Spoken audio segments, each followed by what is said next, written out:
Well, by all accounts, UCLA should absolutely dominate Colorado this weekend in Boulder at Folsom Field with their first road game of the season. First Pac-12 game as conference play is finally upon us. No need to talk about the non-conference slate anymore for UCLA. Doesn't mean it gets any tougher, but here are the reasons why the Bruins should not take Colorado lightly, and we'll give our predictions as well. With Locked On UCLA, let's hit that music. You are Locked On UCLA, your daily podcast on the UCLA Bruins. Part of the Locked On Podcast Network, your team every day.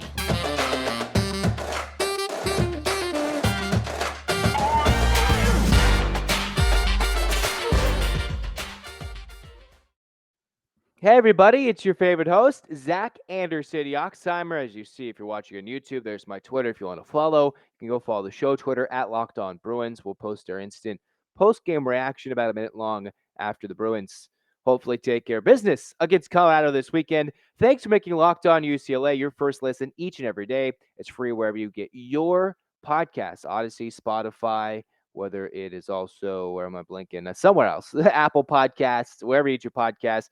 YouTube, just type in Locked On UCLA on YouTube, and you'll find the podcast there. Subscribe, pound that subscribe button with the key.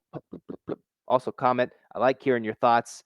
Sometimes YouTube doesn't notify me when you guys comment, but we will get to those, and we like reading what your guys' thoughts are. So, as my thoughts are, Bruins should not take this Colorado game lightly whatsoever. And as we start it lightly, we'll get a clap chant, baby. Let's go ahead. 1, 2, 3, 4, 5, 6, 7, 8. UCLA. UCLA fights as we're locked and loaded for Locked On UCLA. The Bruins 3-0 against the 0-3 Colorado Buffaloes. What could go wrong, right?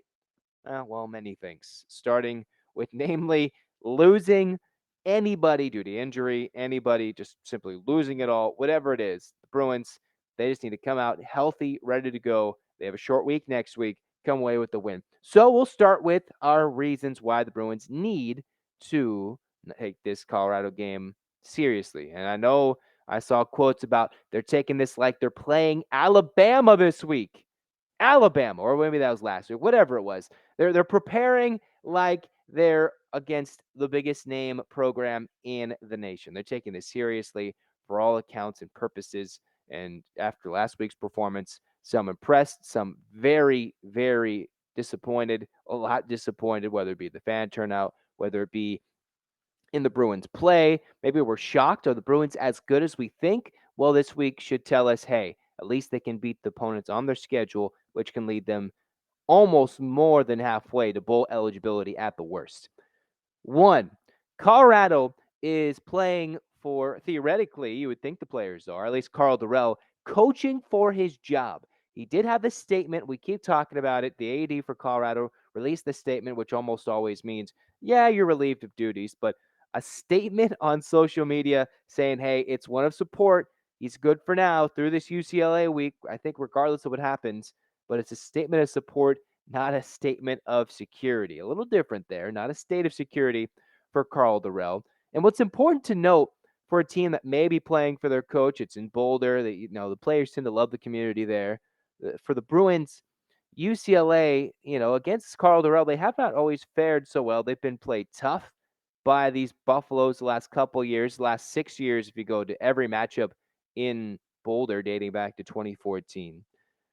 Colorado, when you're coaching for your job, you get a team that's a little amped up. Arizona State, they just laid an egg at home against Eastern Michigan. Herm Edwards got the boot, although there's more and more reports about the shadiness of Edwards and all that. I think Durrell's doing just fine. It's just things aren't working out right now for Colorado, a team that was 4-2 a couple years ago in a big bowl game, came out flat last year, and so far just even worse this year. But you should not take lightly a team that's playing their second home game, first one in a couple of weeks, wanting to be rejuvenated. And the head coach, he's coaching for his job. You can never discount a coach who is coaching for his job. That's just as simple as it gets. It's as simple as it gets. You don't want to discount that. Teams play harder, whatever it is, theoretically, unless they've lost the coach. I think or the coach lost the players, whatever it is. I think it's a little early to say he's maybe lost the locker room. You don't know just yet. I'm expecting an inspired atmosphere for Colorado, regardless if the fans are there. But that leads us into point number 2. This road atmosphere. This is the first time the Bruins have played on the road this season. UCLA in the comfy confines of the Rose Bowl for quite some time. They haven't left the Rose Bowl this year. They played all their games at the Rose Bowl, as we know. We've talked so much ad nauseum about the lack of fan support, whether the move stadiums. Regardless, playing on the road is a different beast. If you get used to that comfy trip to the west from Westwood to Pasadena, it is what it is. Last year, UCLA only played 5 road games. This year, they have even fewer, as UCLA 8 home games to 4 road games, all those coming in conference play. And for UCLA, they haven't played on the road since November 20th of last year at SC. So if you're talking about a lack of road environment, besides the SC game, they haven't played a non-SC road game, which is already a crazy atmosphere, since late October against Utah. So for the Bruins, in their last year on the road, UCLA took care of business. They went 4-1. Their only loss being at Utah, an acceptable road loss. But when it's your first one on the year, UCLA needs to take care of business. That's just simple terms. Last year, the Bruins' first road game of the year after 3 games at home. This is how the Bruins were in 2021, mind you, if you forgot. At Hawaii, which is kind of similar to Bowling Green, they dominated. Then, as opposed to playing Alabama State, they had the big name scheduled to Michigan. They backed out. Last year, the Bruins were able to get LSU into the Rose Bowl. Bruins beat a then ranked LSU Tiger team, effectively ending Coach O's tenure there. It happened a few weeks later, but that was the beginning of the end for Coach O. And then, if you remember, the Bruins' third game of the season, technically week 3, as UCLA played in week 0 last year. In week 3, the Bruins coming off the bye from the LSU game, they played their South Alabama equivalent in terms of a close game back and forth against Fresno State, and the Bruins lost. So this is almost the same recipe for UCLA coming into a game, this time against Colorado, not like a Stanford team last year where UCLA and all the fans were jonesing to beat, especially the Cardinal, a team that the Bruins have had so much trouble with over the last decade as they did that and beat Stanford. So almost the same thing as last year. They had the 3 home games. This time, that last year was 4 weeks in this season. This year, 3 weeks without the week 0. No bye until after the Utah game. It's a road atmosphere. UCLA took care of business.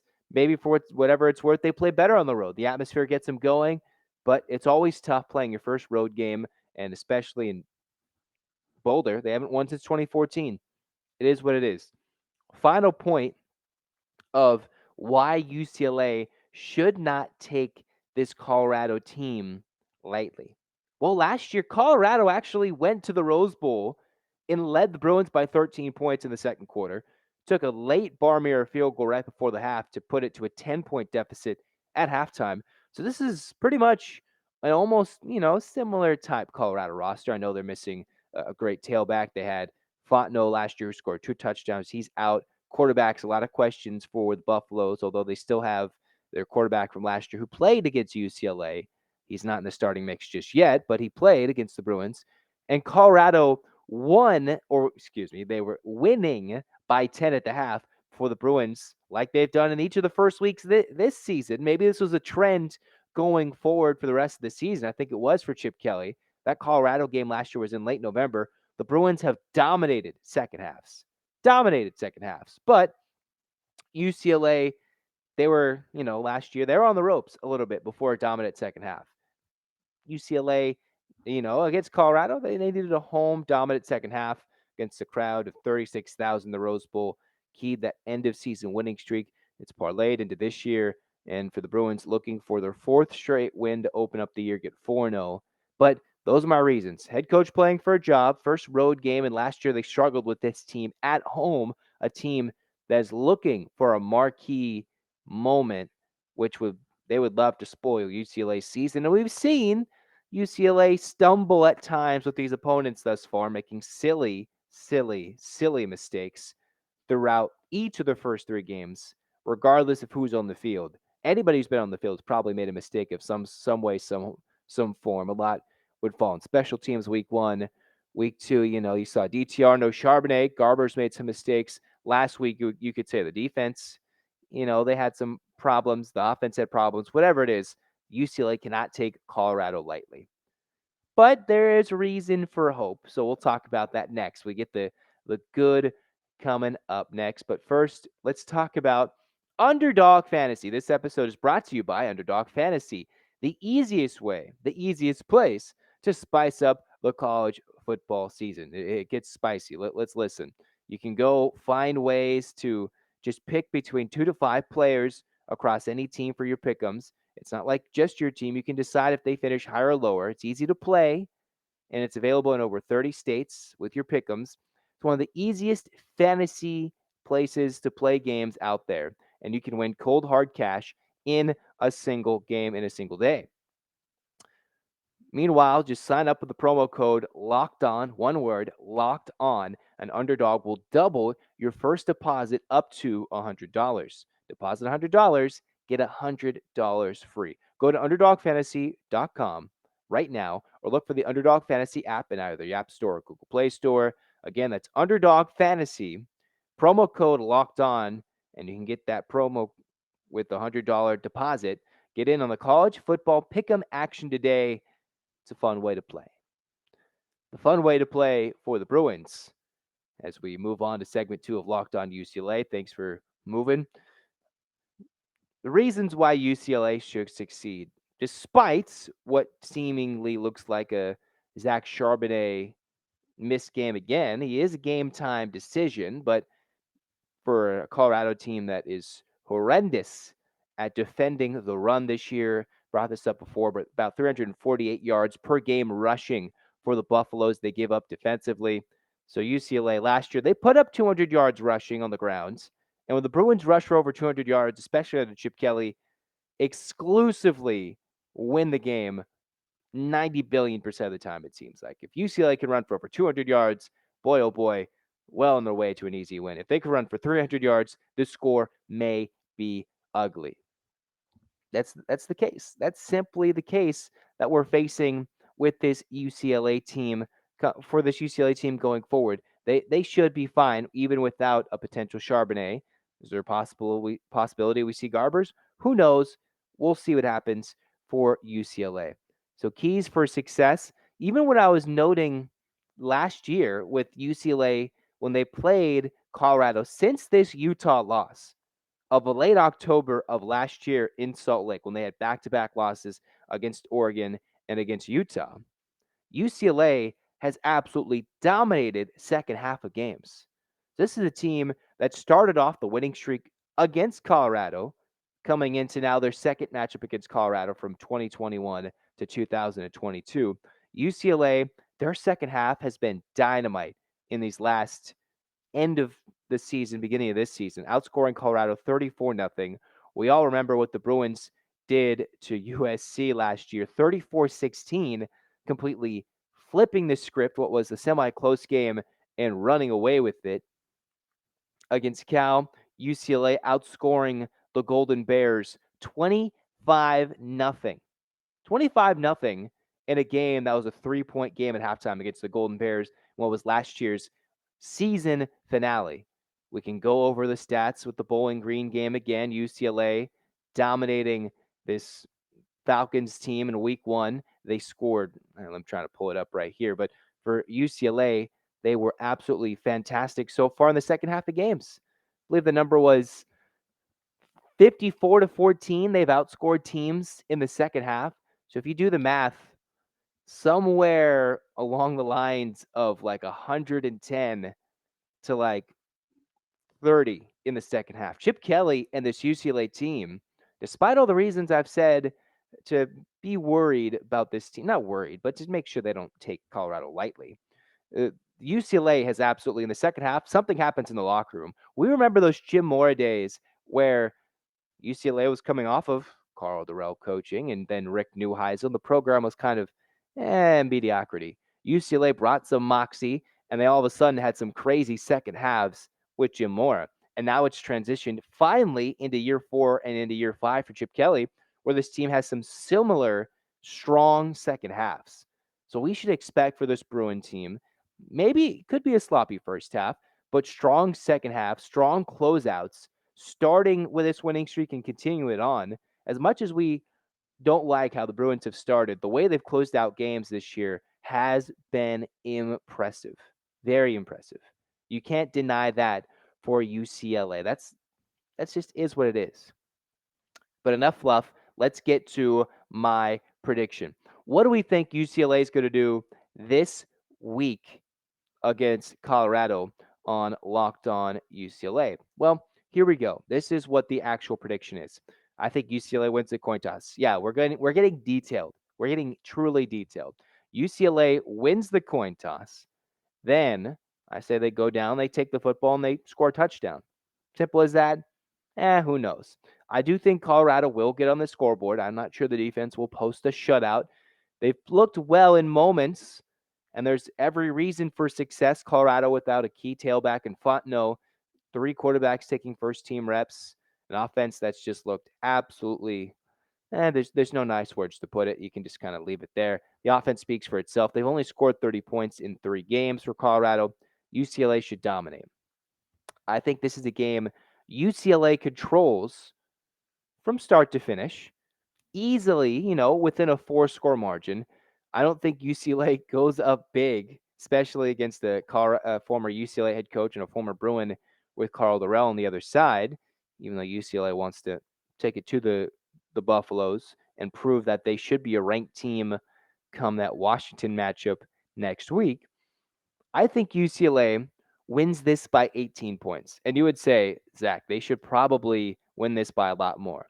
I think this is one of those games where UCLA is leading big and then Colorado late will score a couple of scores, a touchdown here and there against the Bruins second team and make this, like a reverse cover for the Buffaloes, I should say. It's one of those games I think UCLA leads by 4 touchdowns, whether it be 25, 27, 28, even up to the 30-point range. But for some reason, I just see this game, the scoreline, ending closer than what the game looked like. UCLA easily should dominate this game. There's no reason, I gave the reasons. I gave the reasons why it could be close. But looking at the team, they have the weapons to take this one seriously. They have the mindset.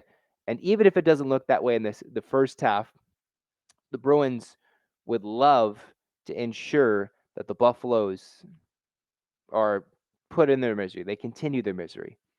I think UCLA wins this by 18 in a game where they dominate by 4 scores, up maybe to 5 scores at one point. I think Colorado closes it to 18 in a game that's not even close. So let's put some words to that. Maybe say 32-13.